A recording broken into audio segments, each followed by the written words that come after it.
As little as long ago, or as forever as far away, this is where we meet to celebrate what never was as it comes to pass. Welcome readers, listeners, and viewers from America and across the world. It's Saturday, September 18th, 2010. I welcome you and thank you for joining us for another episode of FallenAngels.tv. This is Zen Garcia. I'm your host. I have as co-host with me today, Alan Swanson. Alan, you want to give a shout out to the listening audience?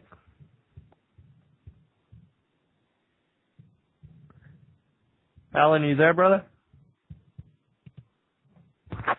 Yeah, plugged in now, Zen. Hello, America. Hello, Fallen Angels TV. Hello, Zen Garcia, who's in the trajectory of Igor, Category 4 hurricane. Bless you, brother. We're actually not feeling too much of it. It's still beautifully sunshine outside, and it was a gorgeous, almost fall day. There's some coolness coming in. And how's the weather up where you are? I mean, it's got to be cooler, definitely. It's my first season here out in Ontario, and it's very close to the Great Lakes, so it's been, for me, unusually cloudy. You know, all year, so 5 or 6 out of every 7 days is cloudy, so not good. Right on.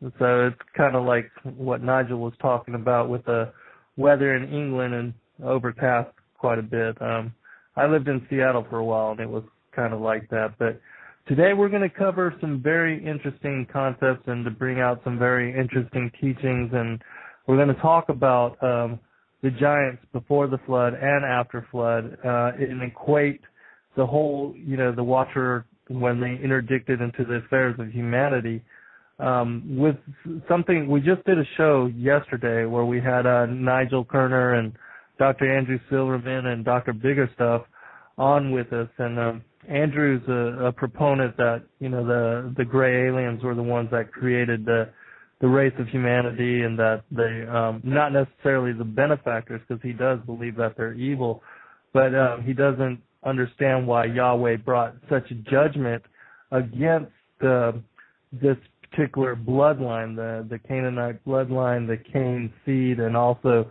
the children of the Watchers and the giants that were born from them.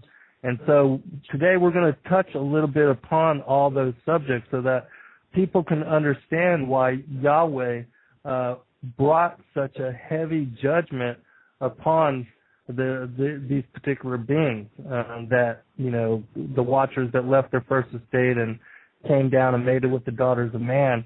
And we're going to touch upon some pieces of scripture from different books, just to fill in the blanks and to give you an idea of what it was they were doing that was so evil in the eyes of the Lord that it was necessary for him to bring a flood to wipe out all flesh and to repopulate the planet with Noah and his family.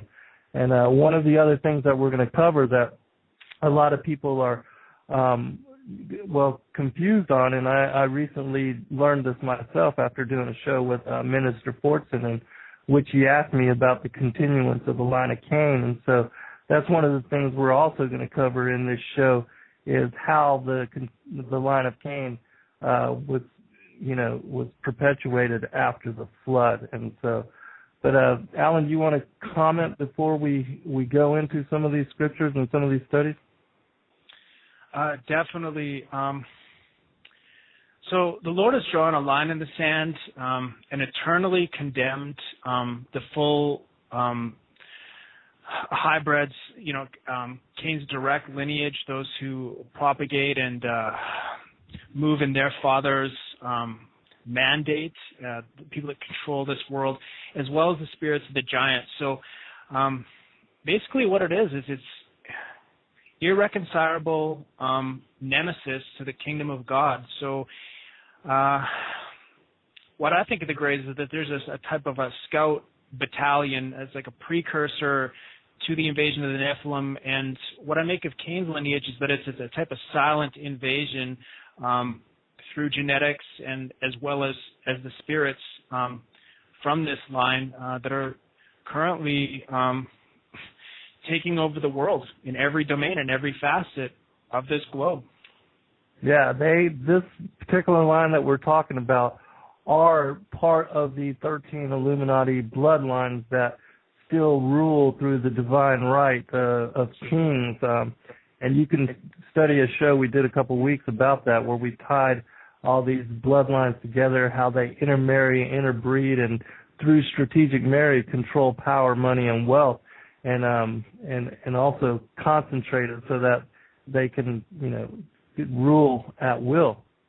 But we're going to be also talking from the book of Enoch. I'll be quoting some things from the book of Enoch, and for those that don't really, give any adherence to the book of Enoch, he has been mentioned in the New Testament, and he's been given credit to by many of the apostles. And so I'm going to read just a small, quick snippet from the book of Jasher, which is mentioned twice in the Bible, but it gives a glorious accounting of Enoch and his righteousness and why he was chosen to be as a witness, as a testament to the watchers and their interdiction into the affairs of humanity. Because if we did not have Enoch's accounting, we would not know from where evil came into the world.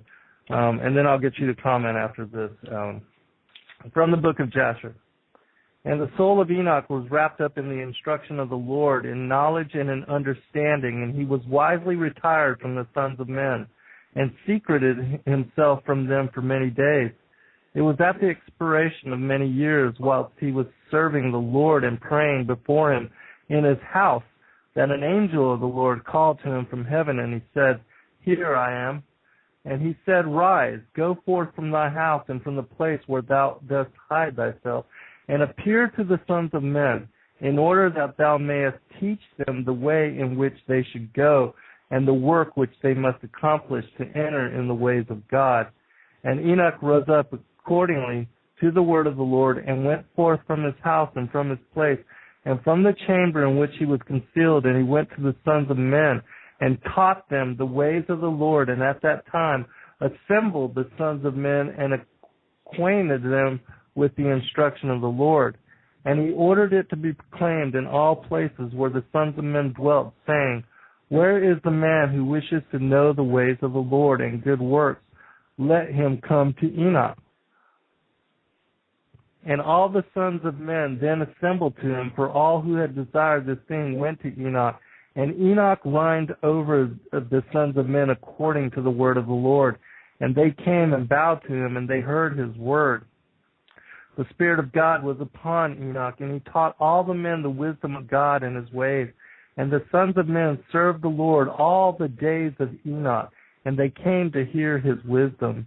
And all the kings of the sons of men, both first and last, together with their princes and judges, came to Enoch when they heard of his wisdom. And they bowed down to him, and they also required of Enoch to reign over them, to which he consented. And they assembled in all 130 kings and princes, and they made Enoch king over them, and they were all under his power and his command. And Enoch taught them wisdom, knowledge, and the ways of the Lord, and he made peace amongst them, and peace was throughout the earth during the life of Enoch.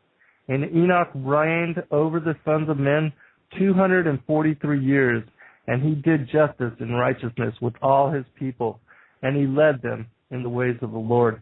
Do you want to comment on Enoch real quick, Alan? Exactly. For the first 4 centuries of the church, this is historical. First, Enoch was canon. It was removed, I believe, for illegitimate and nefarious reasons. I don't believe it was an accident that it emerged in this century. If you read the book, it's about the poor, it's about righteousness, it's about love, purity. I look at other extra-biblical works as novels, but I do take First Enoch to be canon. And again, primarily, the book of First Enoch is to this generation. The beginning of the book, this is 1:1. It says, The words of the blessing of Enoch wherewith he blessed the elect and the righteous who will be living in the day of tribulation when all the wicked and godless are to be removed. So if you read the book of Enoch, there's nothing in the first version that you can find that is anti-scriptural. In fact, it just expounds and it extrapolates and actually brings to life a lot of what is sort of alluded to in canon and mentioned, but it's just an expose on our enemy and where evil came from. It's extremely pertinent to this generation, and I believe a read for every Christian. I think it's really important to read the Book of Enoch, and I agree with you. I think it was purposely left out and also hidden. But the Lord wanted us to know where evil came from, so He made it available to us again. And just to prove that during the time of Enoch, that there was great wickedness and great evil going on, and it was his grandfather Yared during his time that they actually descended, that the Watchers left their first estate, descended to the earth, and interbred with the daughters of Cain. They also began to corrupt different animal lines and plant lines, and their genetic manipulation went far beyond just that of humanity. They began to manipulate many, many different things. And just to give you a little basis for this, we're going to go to a book called the Book of Giants. And this is from the Dead Sea Scroll collection. It's a very interesting and fascinating book, and I would definitely recommend people read it for themselves. But it is fragmented, so know that before I start reading, because it will be jumbled sentences. But if you listen to the words, you'll get an idea for what the premise of this story is about. Okay, beginning with the Book of Giants. They knew the secrets of sin was great in the earth, and they killed many. They begat giants. Everything that the earth produced, the great fish, the sky with all that grew, fruit of the earth and all kinds of grain and all the trees, beasts and reptiles, all creeping things of the earth, and they observed all, every harsh deed and utterance, male and female among humans. 200 donkeys, 200 asses, 200 rams of the flock, 200 goats, 200 beasts of the field, from every animal and from every bird, for miscegenation. And if you look at that word, if you look that word up, it means the mixing of races and genes. They defiled. They begot giants and monsters. They begot, and behold, all the earth was corrupted with its blood, and by the hands of giants which did not suffice for them, and they were seeking to devour many. The monsters attacked.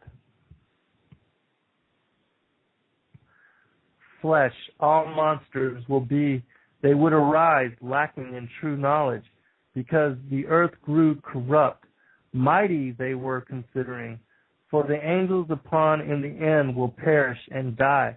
They caused great corruption in the earth. This did not suffice to do. They drenched the tablet in the water, and the waters went up over the tablet. They lifted out the tablet from the water.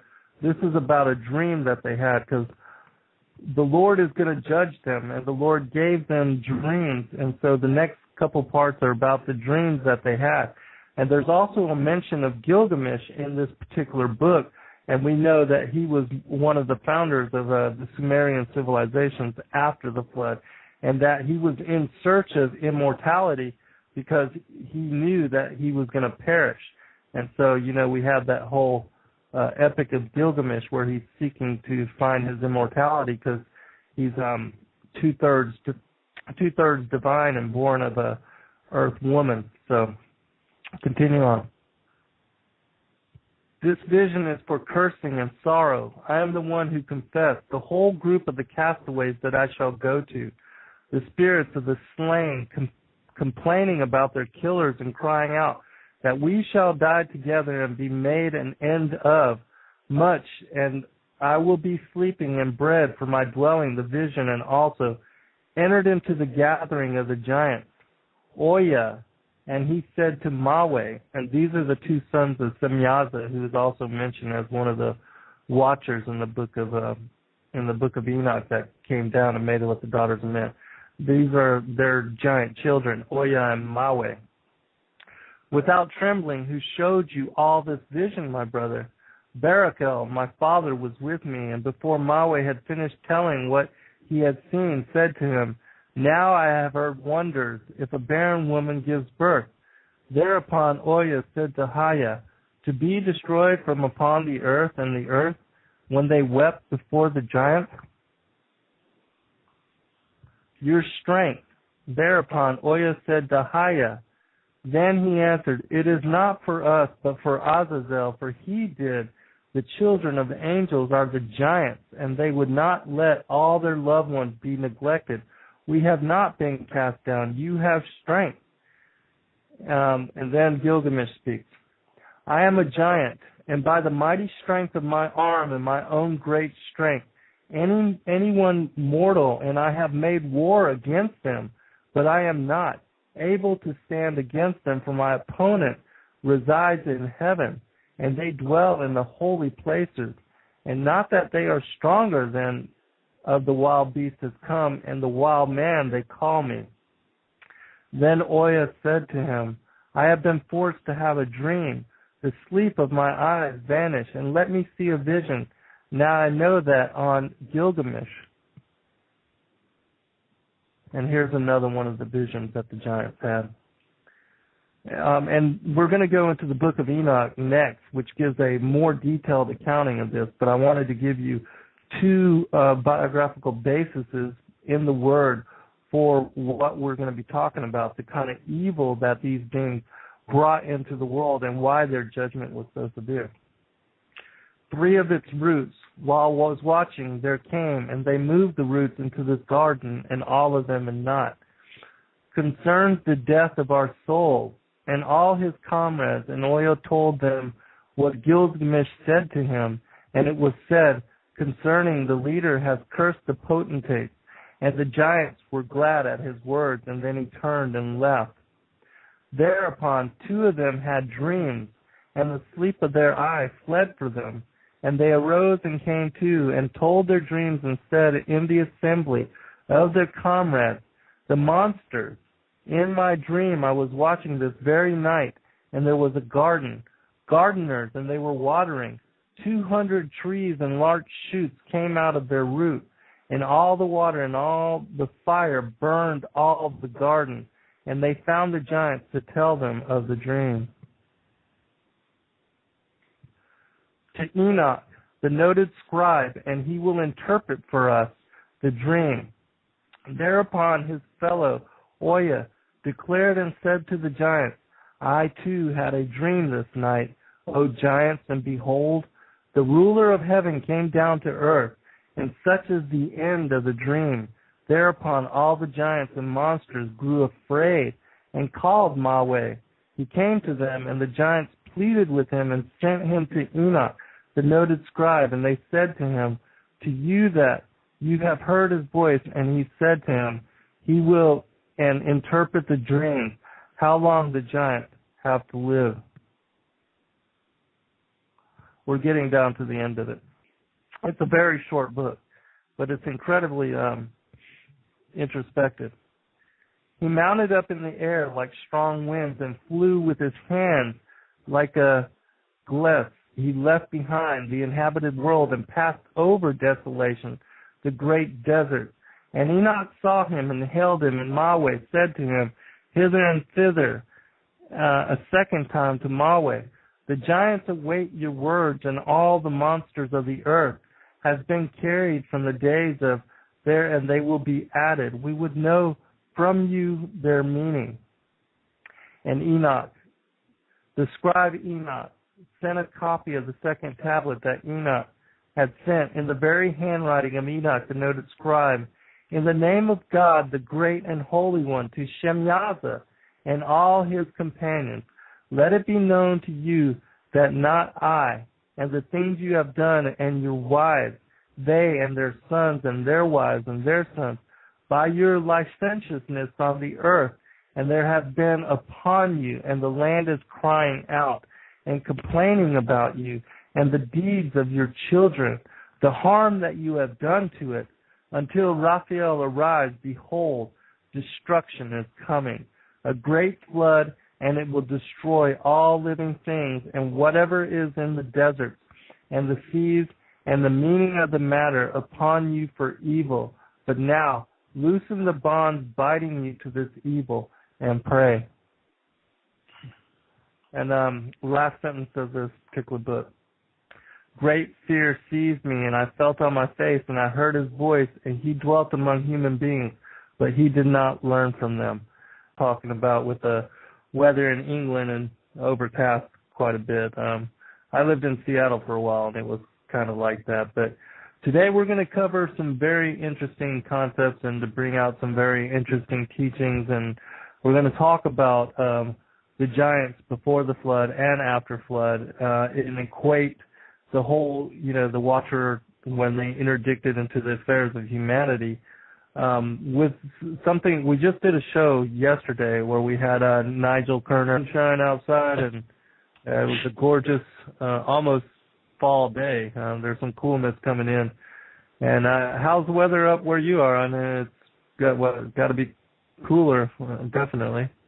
It's my first season here out in Ontario, and it's very close to the Great Lakes, so it's been, for me, unusually cloudy, all year. So 5 or 6 out of every 7 days is cloudy, so not good. Right on. So it's kind of like what Nigel was. Alan, you want to give a shout out to the listening audience?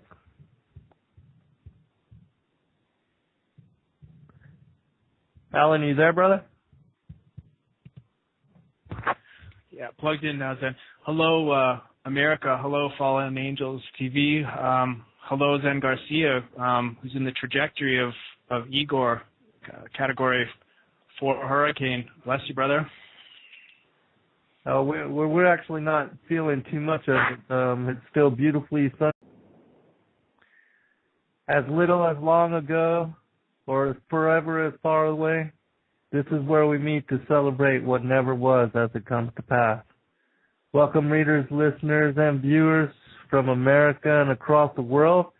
It's Saturday, September 18th, 2010.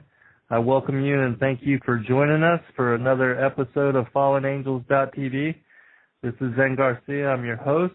I have as co-hosts with me today Alan Swanson and Dr. Andrew Silverman and Dr. Biggerstuff on with us. And Andrew's a proponent that, the gray aliens were the ones that created the race of humanity, and that they, not necessarily the benefactors, because he does believe that they're evil, but he doesn't understand why Yahweh brought such judgment against this particular bloodline, the Canaanite bloodline, the Cain seed, and also the children of the Watchers and the giants that